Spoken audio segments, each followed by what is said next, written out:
Were you going live and a pop-up comes on and tells you that you have a violation?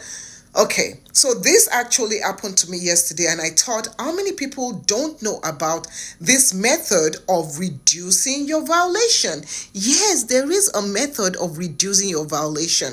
This is how you do it. So, what you want to do is this. When you get the violation, you want to grab another phone. You want this phone to be a phone that has TikTok already in it. So have a backup or use your computer. I don't know how you're going to do it, but get a backup or something. Okay. So what you're going to do is that you will now go to the section of your page where they have all the violation listed. When you get to that section of your page, you're going to see a quiz. You can take quizzes to remove points of your violation. Always check for quizzes. If you have violation, I'm always checking like every single day.